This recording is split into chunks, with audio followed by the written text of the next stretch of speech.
Hello and welcome to Hope Tushant. I hope you're in best of your health and spirit.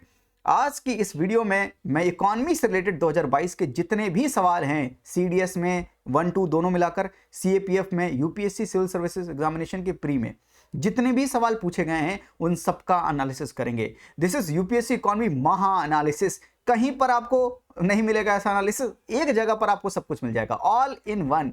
और जैसे कि कुछ concept हम पढ़ते नहीं है नॉर्मल, जब डे टू डे हम स्टैटिक पढ़ते हैं इंडियन इकोनॉमी में, तो मोनोपोलिस्टिक कंपटीशन की बात नहीं करते, लेकिन सीडीएस 2022 में सवाल पूछा गया था, इसलिए एक बार थोड़ा सा मोनोपोलिस्टिक कंपटीशन है क्या, इस पर भी नजर डाल लेते हैं और समझने की कोशिश करते हैं ये है क्या। तो पूरा एनालिसिस मैं आपको समझाऊंगा, कॉन्सेप्ट आपके रिवाइज होंगे और आप सीडीएस, सीएपीएफ और यूपीएससी के जितने भी सवाल हैं अटेम्प्ट भी कर पाएंगे। एक कॉपी लीजिएगा, जो भी सवाल आए उसका आंसर खुद लिखिएगा, फिर एनालिसिस देखिएगा ताकि आपकी प्रोडक्टिविटी अच्छी रह पाए, ताकि इस सेशन से आपको ज्यादा से ज्यादा लाभ मिल पाए। कमेंट नहीं करेंगे कोई बात नहीं, लेकिन कम से कम अपनी कॉपी में लिख लीजिएगा ताकि आपको पता चले कि कितने सवाल आपने सही किए हैं। आइए शुरुआत करते हैं। And before that, this Hope Tushant channel is one stop solution for economy. मैंने इंडियन इकोनॉमी का पूरा कोर्स, एक तो पहले फ्री वर्जन यूट्यूब पर है उसको पढ़ाया है, पूरा कॉम्प्रिहेंसिव इकोनॉमी कोर्स जहां पर प्री प्लस मेंस की बात की है, मेरा पेड कोर्स भी है। मैं प्रमोट नहीं कर रहा हूं, मैं बस बता रहा हूं कि इंडियन इकोनॉमी का कोर्स है। करंट अफेयर की वीडियोस करवा रखी हैं, कंटेम्प्रेरी इश्यूज पढ़ा रखे हैं, इकोनॉमिक सर्वे बजट लेटेस्ट जो आया है उसकी वीडियोस बना रखी हैं, वो भी सेशन में आपके साथ ले चुका हूं। नाउ प्रीवियस ईयर क्वेश्चंस का एनालिसिस, वो भी एक का नहीं, सिर्फ सीएससी का नहीं, सीडीएस का भी, सीएपीएफ के, एक ही जगह पर आपको सब कुछ मिल जाएगा। और एक वीडियो मैं पहले बना चुका हूं सीडीएस 2023 के जितने भी इकोनॉमी के सवाल थे उनको मैं बना चुका हूं, उसकी वीडियो का लिंक मैं डिस्क्रिप्शन में डाल दूंगा, आप चेक कर लेना। इन सब की लिंक मैं डिस्क्रिप्शन में डाल दूंगा, आप चेक कर लेना। One stop solution for economy course हो, करंट अफेयर हो, कंटेम्प्रेरी इश्यूज हो, इकोनॉमिक सर्वे हो, बजट हो, पीवाईक्यू एनालिसिस हो, सीडीएस का, सीएपीएफ का, यूपीएससी का, सिविल सर्विस एग्जामिनेशन का, सब कुछ एक जगह पर आपको मिलेगा। होप तुशांत चैनल याद रखिएगा। अच्छा लगे इनिशिएटिव तो जरूर लाइक कीजिएगा और कमेंट करके बताइएगा कि आपको कैसा लगा ये सेशन। जब आप ये सेशन देख लें तब बताइएगा, अच्छा लगे तो ही बताइएगा कि अच्छा लगा, बुरा लगे तो बुरा बता दीजिएगा भाई। आइए सीडीएस के सवालों शुरू करते हैं और इसी सवाल से शुरू करते हैं। Which of the following factors signify monopolistic competition, differentiated product, large number of buyers and sellers, barriers to entry, homogeneous products. क्या होगा इसका आंसर, पहले अपनी कॉपी में लिखिए। ये मोनोपोलिस्टिक कंपटीशन होता क्या? मोनोपोलिस्टिक कंपटीशन जहां पर an industry in which many firms offer product or services that are similar but not perfect substitute। जब एक ऐसी इंडस्ट्री जहां पर जो फर्म्स हैं वो अपने प्रोडक्ट्स को ऑफर करती हैं, आपको सर्विसेज को देती हैं, पर वो काइंड ऑफ सिमिलर हैं पर परफेक्टली आइडेंटिकल नहीं है, एक जैसी नहीं है पर वो सिमिलर हैं। जैसे कि एग्जांपल देख लेते हैं, जैसे कि स्मार्टफोन आईफोन भी दे रहा है, सैमसंग भी दे रहा है, सॉफ्ट ड्रिंक कोका कोला भी देता है, पेप्सी भी देता है। तो कहीं ना कहीं इनके जो प्रोडक्ट होते हैं डिफरेंशिएटेड प्रोडक्ट है, एक जैसे नहीं है, और यहां पर कोई एंट्री में बैरियर नहीं है। जिसको भी आना है, कोका कोला की जगह कल के दिन कोई और आना चाहता है मार्केट में पार्टिसिपेट करने के लिए, वो भी आ सकता है, नो प्रॉब्लम एट ऑल। तो मोनोपोलिस्टिक कंपटीशन में बहुत ढेर सारे बायर्स होंगे, बहुत ढेर सारे बायर्स तो होंगे ही, बहुत ढेर सारे सेलर्स भी होंगे, साथ में कोई भी बैरियर नहीं होगा। जो प्रोडक्ट्स होंगे डिफरेंट फर्म्स के, वो कहीं ना कहीं थोड़े थोड़े सिमिलर हो सकते हैं पर एग्जैक्ट एक जैसे नहीं होंगे। यस, आप समझ गए इस बात को, तो यहां पर मैंने लिख भी दिया है। Monopolistic competition occurs when many companies offer products that are similar but not identical। ठीक है, यहां पर डिफरेंशिएटेड प्रोडक्ट रहेंगे, और ये डिफरेंशिएट कैसे करते हैं, अपनी प्राइसिंग से, अपनी मार्केटिंग स्ट्रेटजी से इनको डिफरेंशिएट करते हैं। कोई भी बैरियर टू एंट्री नहीं है, cost obstacle that prevent new companies. कोई भी नया कंपनी आना चाहता है, नया कॉम्पिटिटर आना चाहता है, तो कोई भी बैरियर नहीं है, या बैरियर जो है वो बहुत ही लो होते हैं इन मोनोपोलिस्टिक कॉम्पिटिशन। इतना ही जानना जरूरी है। आइए इस क्वेश्चन को दोबारा अटेम्प्ट करते हैं। कौन सिग्निफाई करता है मोनोपोलिस्टिक कंपटीशन? तो डिफरेंशिएटेड प्रोडक्ट बिल्कुल होगा, 1 होगा, इसका मतलब है कि सी और डी नहीं हो सकता आंसर।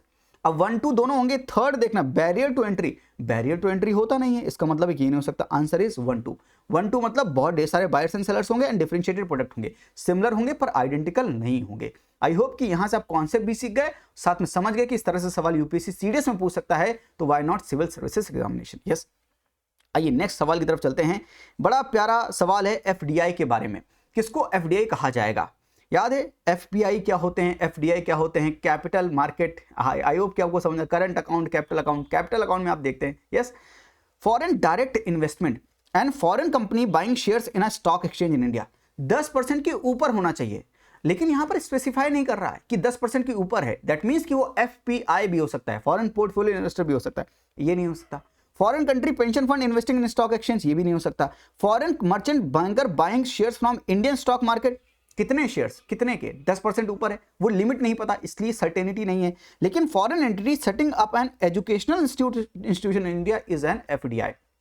एफडीआई में आपके पास ऑपरेशन कंट्रोल भी होना चाहिए, मेजॉरिटी शेयर होल्डिंग भी 10% से ऊपर होना चाहिए। दैट मींस कि D is an appropriate answer of foreign entity setting up educational institute in India. क्या आपने ये आंसर दिया था? चेक कीजिए अपने आप को। Next question, which one of the following item is not under GST? कौन सा भैया? पेट्रोल, याद है पेट्रोल, हाइड्रोकार्बन फ्यूल्स नहीं है, अल्कोहल नहीं है, बाकी सब जीएसटी के अंदर है। एकदम सेम आपको सवाल पूछा है। Cosmetic, medical grade oxygen, jewellery, कितना सरल ऑप्शन है डी। आई होप कि इन पे कोई एक्सप्लेनेशन आपको चाहिए नहीं। जीएसटी क्या होता है मैं सब कुछ पढ़ा चुका हूं। National rural employment guarantee act 2005 के बारे में पूछा, कौन सा करेक्ट है? इट इंश्योर 175 डेज, नहीं 100 डेज का देता है, 100 डेज की गारंटी होती है, नहीं पहला नहीं हो सकता। It gives higher wages to women workers, ऐसा भी नहीं है। Similar wages, people are generally given both skilled and unskilled job, MNREGA सिर्फ अनस्किल्ड जॉब के लिए है, इसका मतलब सी नहीं हो सकता। This is implemented only in the rural areas of India, answer is D. भाई जब वो ए बी सी नहीं है तो आंसर इज डी, ये भी सिंपल सवाल है। Next, which one of the following inputs is required in less quantity in the case of non farming activities? उल्टा सोचने की कोशिश करते हैं, फार्मिंग एक्टिविटीज में सबसे ज्यादा किसकी जरूरत होती है? लैंड की। तो नॉन फार्मिंग में सबसे कम जरूरत किसकी होगी? लैंड की, आंसर इज लैंड। समझ रहे हैं मेरी बात को? तो बड़े सिंपल सवाल पूछता है, एक बड़ा अच्छा पूछा मोनोपोलिस्टिक, बाकी सब सिंपल ही पूछ रहा है। विच one of the following terms denote the input in the terms of tools, machines, buildings, raw material and money in the hand required at the any stage of production? बताइए कौन सा term ये denote करता है कि आपको tools, machine, building, raw material, money आपके हाथ में हो at any stage of production.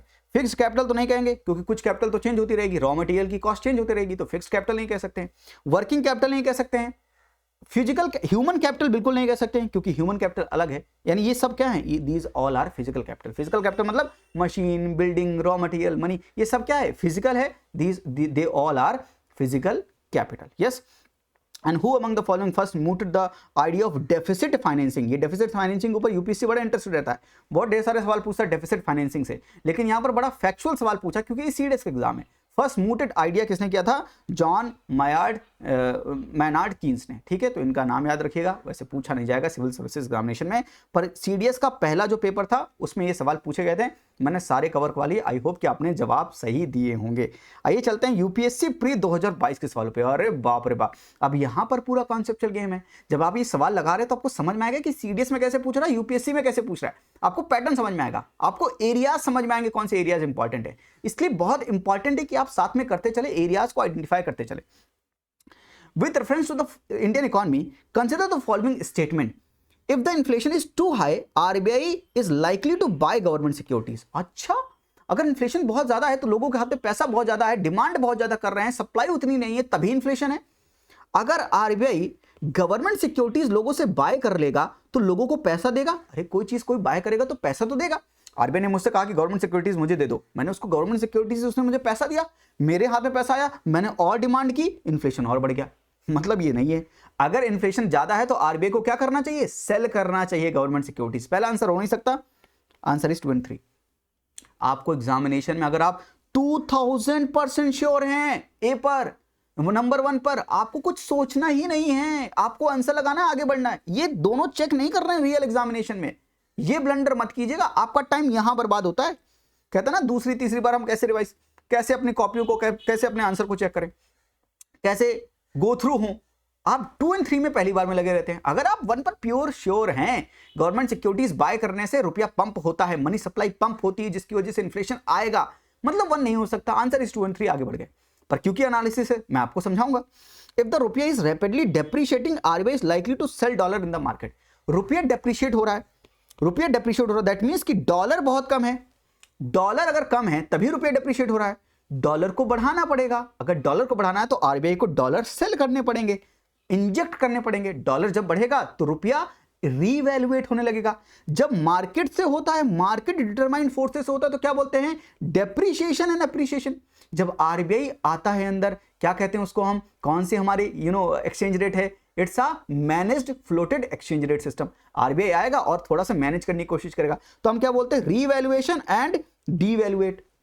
Re-evaluate करना या डीवैल्यूएट। तो अगर डेप्रीशिएट हो रहा रुपया तो आरबीआई क्या करेगा, रीवैल्यूएट करेगा। कैसे करेगा, मार्केट में डॉलर को पंप करेगा, यानी डॉलर को क्या करेगा, सेल करेगा। तो डॉलर पंप होगा तो जिसकी वजह से रुपया हमारा रीवैल्यूएट करेगा। तो दूसरा एकदम सही है। If interest rate in the USA and European Union were to fall, what is the likely that is likely to induce RBI to buy dollars. समझते हैं इस बात को, ये तो वैसे मैं बहुत समझा चुका हूं। अगर फेडरल रिजर्व अपने इंटरेस्ट रेट को कम करेगा तो यूएसए में क्योंकि रिटर्न अच्छे नहीं मिलेंगे लोगों को, तो लोग क्या करना चाहेंगे, लोग जहां पर जाएंगे जहां पर रिटर्न अच्छा मिले। और वो कहां पर आएंगे, इंडिया, नहीं तो कौन, इंडिया भी आएंगे, क्योंकि इंडिया अच्छी इंटरेस्ट रेट ऑफर करता है। अगर इंडिया पे अपना पैसा लेकर आएंगे तो खूब ढेर सारे डॉलर्स इंडिया के अंदर आएंगे। अगर डॉलर्स बहुत ढेर सारे इंडिया पे आएंगे तो इंडिया का जो रुपया होगा वो एप्रिशिएट करेगा। तो आरबीआई को क्या करना चाहिए, डॉलर को बाय कर लेना चाहिए, सब कर लेना चाहिए, ताकि रुपया डीवैल्यूएट हो सके। यस, और यही लिखा है, देखिए, इफ इंटरेस्ट रेट यूएसए और यूरोपियन यूनियन के फॉल होंगे that is likely to induce RBI to buy dollars.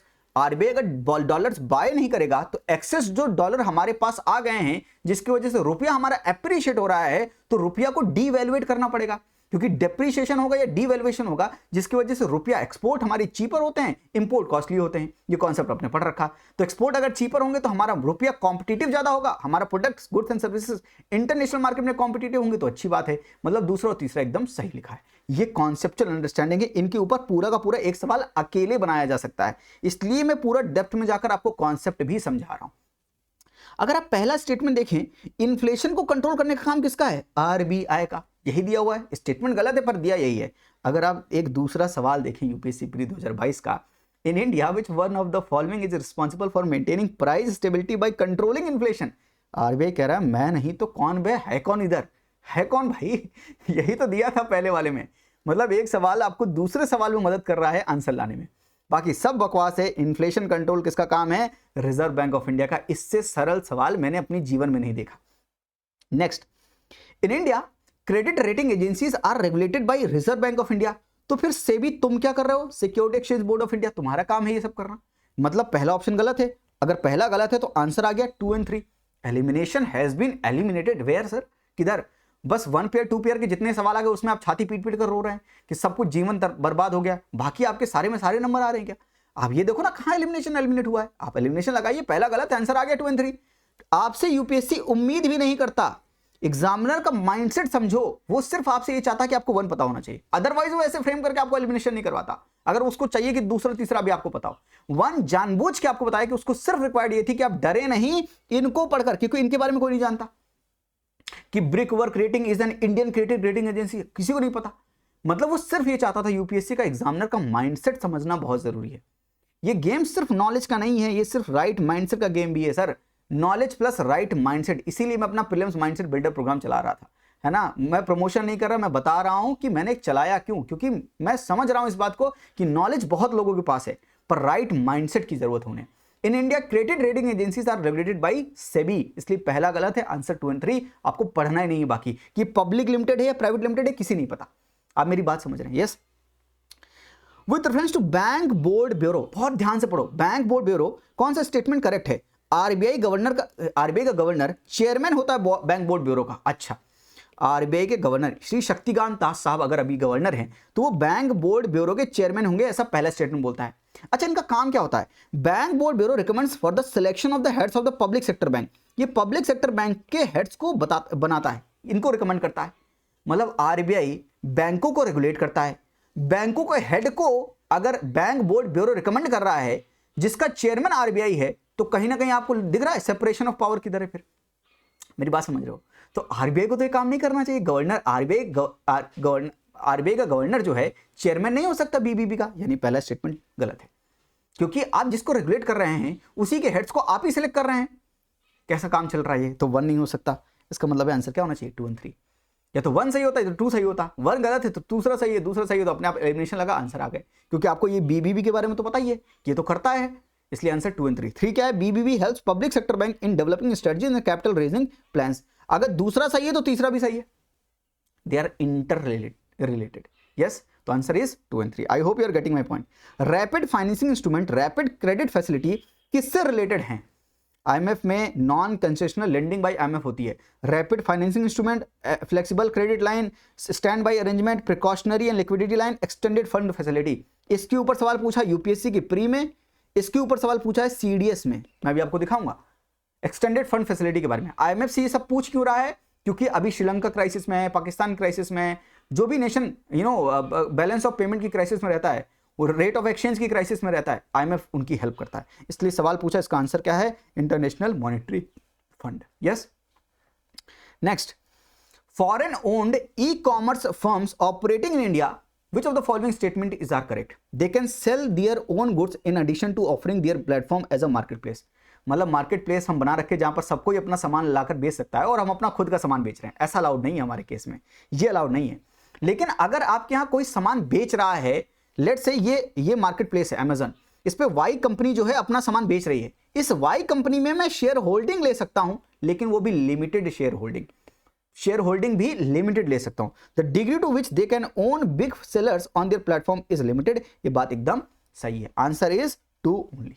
Yes. Next question, with reference to expenditure made by an organisation और a company which of the following statement is are correct? Acquiring new technologies capital expenditure. बता के आपको समझा के हम शायद मर गए। Revenue account and capital account. Capital account मतलब कभी कभी, रेवेन्यू अकाउंट मतलब डेली बेसिस पर, तो डेली बेसिस पर कुछ पैसा आएगा तो उसको रिसीट बोलते हैं, डेली बेसिस पर कुछ खर्च होगा तो उसको रेवेन्यू एक्सपेंडिचर बोलते हैं। कैपिटल अकाउंट में कभी कभी कुछ पैसा आएगा तो कैपिटल रिसीट बोलते हैं, कभी कभी खर्च करेंगे तो कैपिटल एक्सपेंडिचर बोलते हैं। तो अगर आप कुछ चीज नया कर रहे हो, यानी अगर आप कोई नई टेक्नोलॉजी अक्वायर कर रहे हो तो कैपिटल एक्सपेंडिचर ही तो होगा, क्योंकि आप नया कर रहे हो, दैट्स अ टेक्नोलॉजी न्यू। तो कभी कभी ये काम करोगे, इट्स अ कैपिटल एक्सपेंडिचर, पहला सही है। Debt financing is considered as capital expenditure while equity financing is considered revenue expenditure. चाहे डेट हो चाहे इक्विटी हो, पैसा तो आप दे रहे हो, और अगर आप पैसा लोन दे रहे हो, अगर आप लोन दे रहे हो, लोन्स एंड बोरोइंग से पैसा ला रहे हो या आप लोन दे रहे हो, तो लोन कभी कभी देते हैं और कभी कभी देते तो क्या होगा? वो कैपिटल एक्सपेंडिचर होगा। तो यहां पर दोनों ही कैपिटल एक्सपेंडिचर होंगे, रेवेन्यू एक्सपेंडिचर क्यों होगा? क्योंकि चाहे इक्विटी की फाइनेंसिंग करो चाहे डेट की फाइनेंसिंग करो, अगर आप किसी को लोन दे रहे हैं तो लोन हमेशा लॉन्ग टर्म के लिए देते हैं। अगर लॉन्ग टर्म के लिए दे रहे हैं तो कैपिटल होगा, और ये एक्सपेंडिचर है तो कैपिटल एक्सपेंडिचर होगा, रेवेन्यू एक्सपेंडिचर क्यों होगा? यानी हमेशा यूपीएससी की आदत समझिए, आधा स्टेटमेंट सही और आधा स्टेटमेंट गलत देता है। यहां पर आधा स्टेटमेंट गलत दिया है, ये मैं बहुत बार बता चुका हूं आपको, तो यानी दूसरा स्टेटमेंट इनकरेक्ट है, answer is 1 only. I hope you are getting my point. Yes, कुछ भी आउट ऑफ द बॉक्स नहीं, सब इन द बॉक्स है। With reference to Indian economy consider the following statement, a share of the household financial saving goes towards the government borrowing. आपने पढ़ रखा RBI guilt scheme, जहां पर अब जो हाउस होल्ड्स हैं वो भी अपना पैसा गवर्नमेंट सिक्योरिटीज पे डायरेक्ट लगा सकते हैं, वो भी गवर्नमेंट सिक्योरिटीज बाय कर सकते हैं। बहुत ज्यादा न्यूज में था, मैंने पढ़ाया भी है आपको। अ share of house hold financial saving goes towards government borrowing. जाहिर सी बात है, गवर्नमेंट जितना बोरोइंग करती है गवर्नमेंट सिक्योरिटीज इशू करके बोरो कर सकती है। यहां पर ये तो नहीं लिखा कि अब मेजॉरिटी शेयर, माइनॉरिटी शेयर, ऐसे करके तो कुछ लिखा, अ शेयर लिखा है, कुछ तो शेयर हो सकता है। It's a open ended, it's a broad statement, पहला सही होगा। Dated securities issued at market related rates in auction form a large component of internal debt।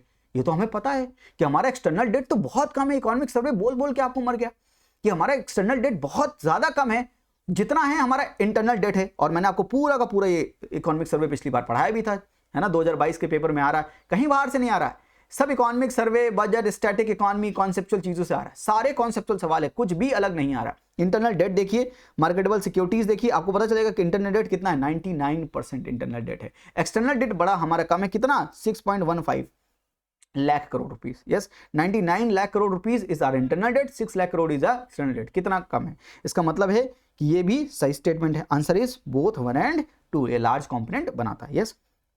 Next, economic survey से पूछा इनडायरेक्ट ट्रांसफर्स के बारे में। याद है आइडिया वोडाफोन वाला case, indirect transfer, retrospective taxation, वो पूरा इकोनॉमिक सर्वे में बात हो रही थी, पूरा गला फाड़ फाड़ के आपको समझाया था, पूरी चीजें आपको एक्सप्लेन की थी, पूरा इश्यू भी बताया था। आंसर क्या होगा, foreign company transfer shares and such shares derive their substantial value from the asset located in India. Answer होगा foreign transfer, a foreign company transfer shares and such shares derive their substantial value from asset located in India। ये Vodafone idea वाला case economic survey में बताया था। वैसे भी retrospective taxation news में था, वहां से डायरेक्टली सवाल पूछा कि इनडायरेक्ट टैक्स ट्रांसफर किससे रिलेटेड है। आते हैं नेक्स्ट, कन्वर्टेबल बॉन्ड्स के बारे में पूछा। तो बॉन्ड्स क्या होते हैं, आपको अगर मार्केट से पैसा बोरो करना है, कई बार बताया है कैपिटल मार्केट वाले चैप्टर में कि पैसा बोरो करना है तो आप दो काम कर सकते हैं, या तो आप शेयर्स इशू कर सकते हैं, जिसको शेयर्स इशू करेंगे उसको अपनी कंपनी में ओनरशिप देंगे, या बॉन्ड इशू कर सकते हैं। बॉन्ड मतलब आपसे लोन लेना, सिंपल सा बात है। आपको एक पेपर देंगे और कहेंगे भैया हमको 100 रुपए दो और ये 100 रुपए का पेपर तुम पकड़ो, ये जब तुम आओगे 1 साल बाद मैं तुम्हें 8% के इंटरेस्ट के हिसाब से, जितना आपका इंटरेस्ट हुआ उतने के हिसाब से आपको इंटरेस्ट भी दूंगा, प्रिंसिपल भी दूंगा और आपको पूरा पैसा चुका दूंगा। Bonds are nothing but loan, shares is ownership giving, आप ओनरशिप दे रहे हो। Convertible bonds are those bond जिसको शेयर से बॉन्ड में कन्वर्ट कर सकते हैं। As there is an option to exchange the bond for equity, convertible bonds pay lower rate of interest. अगर आप कंपनी को बोल रहे हो कि आपके बॉन्ड्स को शेयर्स में कन्वर्ट कर सकते हैं, कोई प्रॉब्लम, तो आपको एक ऑप्शन दे रहे हैं, तो जाहिर सी बात है कन्वर्टेबल बॉन्ड्स क्या होंगे, लोअर रेट ऑफ इंटरेस्ट पे करेंगे, क्योंकि आपको एक अच्छा ऑप्शन दे रहे हैं कि अपने बॉन्ड्स को आप शेयर्स में कन्वर्ट करवा सकते हैं, आपको एक एडवांटेज दे रहे हैं, तो आपको जाहिर सी बात है जो इंटरेस्ट रेट ऑफर करेंगे वो कम करेंगे। Option to convert to equity affords the bondholder a degree of indexation to rising consumer price. जाहिर सी बात है यहां पर लिखा डिग्री ऑफ इंडेक्सेशन, थोड़ी सी राहत मिलेगी। अगर मार्केट में कंज्यूमर प्राइस बढ़ रहे हैं तो इन्फ्लेशन बढ़ रहा है, जो आपके पैसे को चबा रहा है, जो आपके पैसे को कम कर रहा है, आपकी परचेजिंग पावर को कम कर रहा है। अगर आप बॉन्ड से अपना पैसा शेयर्स में कन्वर्ट करवा लेंगे, इक्विटी अगर आपको मिल जाएगी, तो कंपनी अगर ग्रो कर रही है, कंपनी ग्रो कर रही है तभी इन्फ्लेशन आ रहा है, क्योंकि कंपनी ग्रो कर रही है, लोगों को इंप्लॉयमेंट दे रही है, लोगों के हाथ में पैसा आ रहा है, तभी लोग डिमांड करें, तभी इन्फ्लेशन आ रहा है। तो कंपनी ग्रो कर रही है। अगर कंपनी ग्रो करेगी और शेयर्स आपके पास है कंपनी के, तो जब कंपनी ग्रो करेगी तो जितना कंपनी को प्रॉफिट होगा उसमें आपको प्रॉफिट भी मिलेगा। और शेयर्स आपके पास है तो आप शेयर्स अगर बेचोगे भी तो अच्छे रेट पर शेयर्स को बेच पाओगे, तो आपको ज्यादा पैसा मिलेगा। तो यहां पर लिखा a degree of indexation to rising consumer price, बिल्कुल अ डिग्री ऑफ इंडेक्सेशन तो दे ही सकता है। यहां पर बहुत मेजर माइनर की बात नहीं हुई। Again this is a open statement, अगर आप समझ पाए इसकी सोल ओपन है तो इसका मतलब है कि दूसरा भी हो सकता है। Answer is both 1 and 2।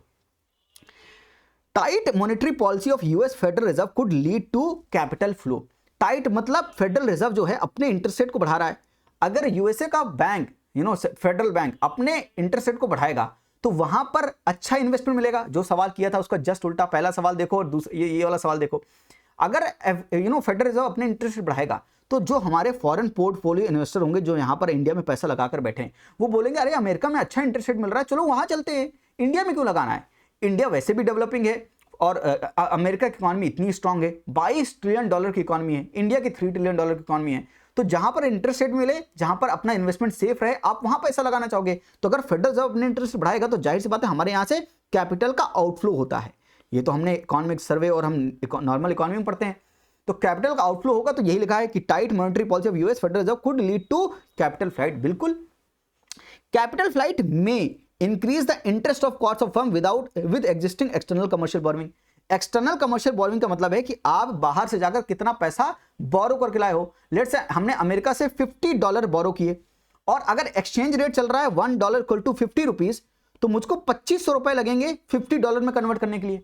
लेकिन अगर थोड़ा सा मेरा रुपया डेप्रीशिएट हो गया, कैपिटल का आउटफ्लो हुआ, अगर कैपिटल का आउटफ्लो हुआ तो डॉलर कम हो गया तो रुपया डेप्रीशिएट हो गया। डेप्रीशिएट मतलब $1 इक्वल टू 70 रुपीज हो गया।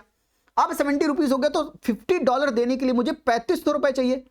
3500 रुपए को $50 में कन्वर्ट करवाऊंगा तभी दे पाऊंगा, विच मीन्स कि मेरी cost of interest cost of firms ये इंक्रीज हो गई, बिल्कुल इंक्रीज हो जाएगी। Devaluation of domestic currency decreases the currency risk associated with the external commercial borrowing. अगर डीवैल्यूएशन से कैसे होगा, डीवैल्यूएशन से तो अगर डीवैल्यूएशन हो या डेप्रिसिएशन हो, दोनों में ही एक्सचेंज रेट बढ़ रहा है तो मुझे ज्यादा पैसा चाहिए उतने ही डॉलर में कन्वर्ट करवाने के लिए, उसकी वजह से रिस्क बढ़ रहा है, कम नहीं हो रहा। 2 and 3 साइमल्टेनियसली सही नहीं हो सकते, दे आर कॉन्ट्राडिक्टरी स्टेटमेंट। तो तीसरा गलत है, बाई कॉन्सेप्चुअल नॉलेज, तीसरा गलत है। तो आंसर क्या होगा, 1 and 2 ओनली। आई होप कि आपको सारे सवाल समझ आ रहे हैं, आई होप कि आपको मजा आ रहा है। Yes, next, in India the advantages of the inflation index bond. ऐसे बॉन्ड, जैसे कि अगर ये बॉन्ड है, बॉन्ड का पेपर, यहां पे लिखा आपको 100 रुपए देंगे और इंटरेस्ट रेट क्या लिखा होगा, लेट्स से इंटरेस्ट लिखा है CPI consumer price index plus 2%, यानी जितना भी इन्फ्लेशन रहेगा प्लस 2% आपको देंगे। यानी इन्फ्लेशन से बचाने के लिए आपको काम किया गया है। इन्फ्लेशन इंडेक्स बॉन्ड में पढ़ा चुका हूं, आप देख सकते हैं, सब कुछ मैं पढ़ा चुका हूं, आप चेक कर लेना यार। ये 2022 के पहले की सारी वीडियोस है, आप चेक कर लेना उनको, मैं मना नहीं कर रहा हूं आपको। कॉन्सेप्चुअल पूछा जाता है, सिलेबस से पूछा जाता है, कहीं बाहर से नहीं आता। आप डरते हैं क्योंकि आपको इकोनॉमी समझ नहीं आई। कभी इकोनॉमी का फुल कोर्स जो फ्री वाला है ना, पेड मत लीजिएगा, आप फ्री वाला करके देखो, कम से कम आपको समझ में आएगा कि इकोनॉमी है क्या, फील होना शुरू होगी धीरे धीरे। Inflation index bond, government can reduce the coupon rate on its borrowing by the way of IIB. Can reduce, बिल्कुल रिड्यूस कर सकती है। सीपीआई कम हो गया तो वैसे भी कम हो सकता है, इंटरेस्ट रेट को कम किया जा सकता है। Can reduce, yes. IIB provides protection to the investor from uncertainty regarding inflation. Inflation चाहे कितना भी बढ़ जाए, इन्फ्लेशन पहले 5% था तो इंटरेस्ट रेट कितना होगा 7%। अगर इन्फ्लेशन 10% हो गया तो इंटरेस्ट रेट कितना मिलेगा आपको 12%। तो मतलब ही नहीं है कितना भी इन्फ्लेशन हो जाए। यही करने के लिए हमने लाया इन्फ्लेशन इंडेक्स बॉन्ड। इन्फ्लेशन को इंडेक्स ही तो कर रहे हैं, तो दूसरा भी सही है। Interest received as well as capital gains on IIB are non taxable. क्यों भैया, ये लोग गरीब लोग ले रहे हैं, ये आईआईबी क्या गरीब लोग इन्वेस्ट करके बॉन्ड खरीद रहे हैं? नहीं। अगर गरीब लोग नहीं खरीद रहे हैं, अमीर लोग हैं, तो अमीरों को टैक्सेशन क्यों नहीं टैक्सेबल कर सकते भाई? उनसे तो टैक्स लेना चाहिए ना। गरीबों से कम टैक्स, अमीरों से ज्यादा टैक्स, अमीरों से तो लेना चाहिए, तो ये तो गलत हो सकता है। यस, तो आंसर क्या आ जाएगा? आंसर आ जाएगा 1 और 2। तीसरा गलत है, क्योंकि भाई अमीर लोग लेते हैं ना बॉन्ड वो परचेज करेंगे, उनको टैक्स क्यों ना करें? किस बात पे टैक्स ना करें? ठीक है, नहीं तो सारा पैसा वो यहीं पर डाल देंगे। Yes. Next, in India which one of the following compiles information on industrial dispute, closures, retrenchment, lay off in the factories employing workers. Workers की बात हो रही है। सीएसओ तो नहीं करेगा, डीपीआईआईटी नहीं करेगा, लेबर ब्यूरो, इसके नाम में ही लेबर है, और कौन करेगा? ये भी नहीं करेगा। तो भाई लॉजिक देखिए आप, लेबर के अलावा कौन फिट होगा? आप एग्जामिनेशन में सोचो बैठकर कि लेबर के अलावा कौन फिट होगा। लेबर ब्यूरो कह रहा है मैं नहीं तो कौन भी है? कौन इधर? इनके काम के लिए, लेबर्स के लिए, एम्प्लॉइंग वर्कर्स के लिए फैक्ट्रीज, कौन है इधर? लेबर ब्यूरो ही तो है। In which of the following activities constitute real sector in the economy? Real sector मतलब कुछ रियल में दिखना चाहिए, कुछ तो रियल में प्रोडक्शन होना चाहिए। एग्रीकल्चर में अगर आप आलू प्रोड्यूस कर रहे हैं, पोटैटो प्रोड्यूस कर रहे हैं, तो पोटैटो आपको दिखेंगे ना, कुछ तो रियल में प्रोडक्शन हो रहा है, तो रियल में प्रोडक्शन होना चाहिए। फार्मर हार्वेस्टिंग दियर क्रॉप निकाल रहे हैं, तो कुछ तो रियल में प्रोडक्शन हो रहा है, यानी ये रियल सेक्टर है। Textile mills converting raw cotton into fabric real है, क्योंकि आप देख सकते हैं। Yes. Commercial bank lending money to the trading companies, real में प्रोडक्शन कुछ हुआ नहीं। A corporate body issuing rupee denominated bonds overseas, bond है, कुछ हुआ नहीं। आंसर इज 1 और 2 only. Yes. With reference to Indian economy, NEER और रीर का कॉन्सेप्ट। अब आप ध्यान से देखो, इस सवाल को ध्यान से देखो। एन इंक्रीज इन द नीर indicates appreciation of the rupee. Yes, देखिए नीर हो चाहे रीर हो, इन दोनों के बीच का डिफरेंस है, सिर्फ इन्फ्लेशन का डिफरेंस है। इकोनॉमिक सर्वे में बता चुका हूं, दोबारा बता दे रहा हूं। इन्फ्लेशन नॉमिनल, जहां पर भी पूरी इकोनॉमी में नॉमिनल और रियल दिखे, मतलब अंतर सिर्फ इन्फ्लेशन का है और किसी बात का नहीं, सिर्फ इन्फ्लेशन का अंतर है। वैसे जब एक्सचेंज रेट $1 = 50 रुपीज होता है, वो बढ़ता है, $1 = 70 रुपीज होता है, तो क्या बोलते हैं? रुपया जो है डेप्रीशिएट कर रहा है। आपको सिर्फ फॉर सिंप्लीफिकेशन आपको याद रखना है कि अगर रुपया डेप्रीशिएट कर रहा है तो नीर और रीर ये अप्रिशिएट करेंगे, बस आपको बाय डिफॉल्ट याद रखना है। बाकी कॉन्सेप्ट पूरा सेम है कि अगर कोई भी चीज, चाहे नीर हो, चाहे रीर हो, चाहे रुपया हो, अगर ये डेप्रीशिएट करेंगे तो एक्सपोर्ट चीपर, इंपोर्ट कॉस्टली, ये पूरा कॉन्सेप्ट वैसा ही सेम है। बस कंफ्यूजन हमें यहां ना हो, आपको पूरा कॉन्सेप्ट अभी मैं समझा नहीं सकता नीर रीर का। सिंप्लिसिटी के लिए आप ये समझो कि अगर रुपया डेप्रीशिएट हो रहा है, अगर रुपया में इंक्रीज होने से, अगर एक्सचेंज रेट इंक्रीज होने से रुपया डेप्रीशिएट होता है, तो एक्सचेंज रेट इंक्रीज होने से नीर और रीर एप्रिशिएट होते हैं। बस इतना याद रखना है, जस्ट उल्टा है। तो अगर आप देखो, इंक्रीज इन द नीर इंडिकेट्स अप्रिशिएशन ऑफ रुपी। अगर नीर बढ़ेगा तो रुपया अप्रिशिएट होगा, बिल्कुल, क्योंकि नॉर्मली एक्सचेंज रेट बढ़ता तो रुपया डेप्रीशिएट होता, लेकिन नीर बढ़ रहा है तो रुपया अप्रिशिएट होगा। Increase in the real effective exchange rate REER indicates an improvement in the trade competitiveness. अगर नीर या रीर इंक्रीज हो रहा है, विच मींस अप्रिशिएट हो रहा है, तो अप्रिशिएट होने से क्या होगा? एक्सपोर्ट कॉस्टली हो जाएंगे, इंपोर्ट चीपर हो जाएंगे। अगर एक्सपोर्ट कॉस्टली हो जाएंगे तो ट्रेड कॉम्पिटिटिवनेस कैसे रहेगी? नहीं रहेगी। मतलब डेप्रीशिएशन होना चाहिए। जब डेप्रीशिएट होता नीर, तभी ट्रेड कॉम्पिटिटिव हो सकता है, यानी दूसरा नहीं हो सकता, दूसरा नहीं हो सकता। आंसर आ गया आपका 1 और 3। आंसर आ गया 1 और 3। आप 3 भी पढ़ सकते हैं। An increasing trend in the domestic inflation relative to the inflation in the other countries is likely to cause an increasing divergence between NEER and REER. Inflation का अंतर है नीर और रीर के बीच में, यही लिखा हुआ है, कॉन्सेप्ट है। 1 और 3 is the answer. I hope कि आपको समझ में आ गया। मैंने सारे सवाल आपको यूपीएससी प्री 2022 के करवा दिए। आइए सीएपीएफ पे चलते हैं, यहां पर सवाल कैसे पूछते हैं। The proceed of the disinvestment are included as. Disinvestment कहां पर आता है? याद है, डिसइन्वेस्टमेंट ये लिखा हुआ है। डिसइन्वेस्टमेंट कहां पर? Capital receipt. क्योंकि कभी कभी आप काम करेंगे, अपना घर आप कभी कभी बेचेंगे, अपनी जमीन कभी कभी बेचेंगे, उससे जो पैसा आएगा या अपनी कंपनी के shares minority shares, let's say 25% shares या 49% शेयर्स आप बेचेंगे तो उसे डिसइन्वेस्टमेंट करते हैं। अगर आपने मेजॉरिटी शेयर बेच दिए तो आप उसको स्ट्रेटेजिक डिसइन्वेस्टमेंट या प्राइवेटाइजेशन बोलते हैं। वो कॉन्सेप्ट आपको पता होना चाहिए। ये आएंगे कहां पर? कैपिटल रिसीट में आएंगे। Answer is capital receipt. Yes, in the first quarter of physical year 2020-2021 GDP contracted by 23.9% and in the second quarter by 7.5%। Economic survey preferred it to call it as a recovery in, कैसा recovery है? बहुत नीचे चला गया, उसके बाद थोड़ा सा कम। ये कैसा है? V shaped. Answer is V shaped. 2 he quarter की बात की इसलिए हम वी शेप पर जा रहे हैं। इसका आंसर वी शेप्ड होना चाहिए मेरे हिसाब से। जीएसटी क्या है? ये डेस्टिनेशन बेस्ड कंजम्पशन टैक्स है। डेस्टिनेशन बेस्ड कंजम्पशन टैक्स है। Answer is a. तो सीएपीएफ 2022 में 3 सवाल पूछे गए थे। आइए सीडीएस 2 पर चलते हैं। 2022 के सीडीएस 1 करवा दिया, यूपीएससी का सिविल सर्विसेज प्री एग्जामिनेशन 2022 का करवा दिया, सीएपीएफ 2022 वाला करवा दिया। आइए सीडीएस पर चलते हैं। Which one of the following statement about non banking financial companies is not correct? आप पढ़िए, can not accept demand deposit. हाँ, ये एक्सेप्ट नहीं कर सकते डिमांड डिपॉजिट, पर टाइम डिपॉजिट कर सकते हैं। Yes. NBFC can not give loans. तो फिर हम बनाए क्यों? इनका एग्जिस्टेंस क्यों है? किसके लिए बनाए हैं? इनको चाहिए ना कि इनको लोन दें इकोनॉमी में। हम इनसे यही तो करवाना चाहते हैं, non banking financial companies finance करें, लोन दे। ये लोन ही नहीं दे रहे हैं तो गलत हो जाएगा। Answer is B. बाकी पढ़ने की जरूरत ही नहीं है। यस।